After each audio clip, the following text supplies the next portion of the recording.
تو زکوٰۃ پھر اس طریقے سے دی جائے کہ خوش دلی سے ادا ہو، فروخ دلی سے، اور اچھا مال۔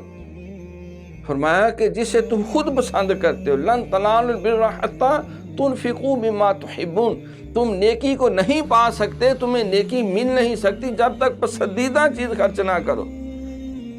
حدیث میں آتا ہے نا، اللہ تعالیٰ پوچھے گا بعض بندوں سے کیا کیا دنیا میں، وہ کہیں گے جی ہم کھانے کھلاتے رہے، خرچ کرتے رہے۔ اللہ فرمائے گا وہ پوٹلی پڑی ہوئی ہے، وہ جب وہ دیکھے گا پوٹلی کیا تھی، پرانے کپڑے، پھٹے ہوئے کپڑے، باسی کھانے، ردی ٹوٹے ہوئے جوتے، ردی مال، تو اللہ فرمائے گا تمہیں مجھے اس قابل تم سمجھتے تھے۔ قرآن میں اللہ فرماتے ہیں کہ خبردار، لا تبطلوا صدقاتکم بالمن والاذی، احسان جتلا کر اور سینے پہ مونگ ڈال کے اذیت دے کے اپنے صدقات کو ضائع نہ کرو۔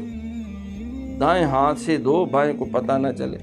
ہاں کوئی قومی کاز ہے، ساری دنیا اعلان کر رہی ہے تو اس وقت ادا بھی کر دیں، کوئی حرج نہیں، ترغیب کے لیے، تحریض کے لیے۔ لیکن اپنی سکن لگوانے کے لیے نیکی کار اور فیس بک میں ڈال، نیکی کار اور اخبار میں ڈال، نیکی کر نہ کر فیس بک میں ضرور ڈال، یہ ایٹیچیوڈ نہیں، سوداگری نہیں، یہ عبادت خدا کی ہے۔ اے ناسمجھ جزا کی تمنا بھی چھوڑ دے۔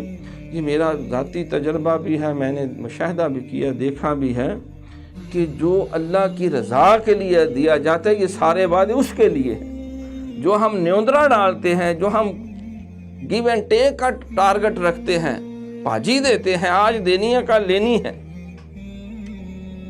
وہ دنیا میں اجر مل گیا، ختم، فنش، ٹائم فش، آخرت کے لیے کچھ نہیں۔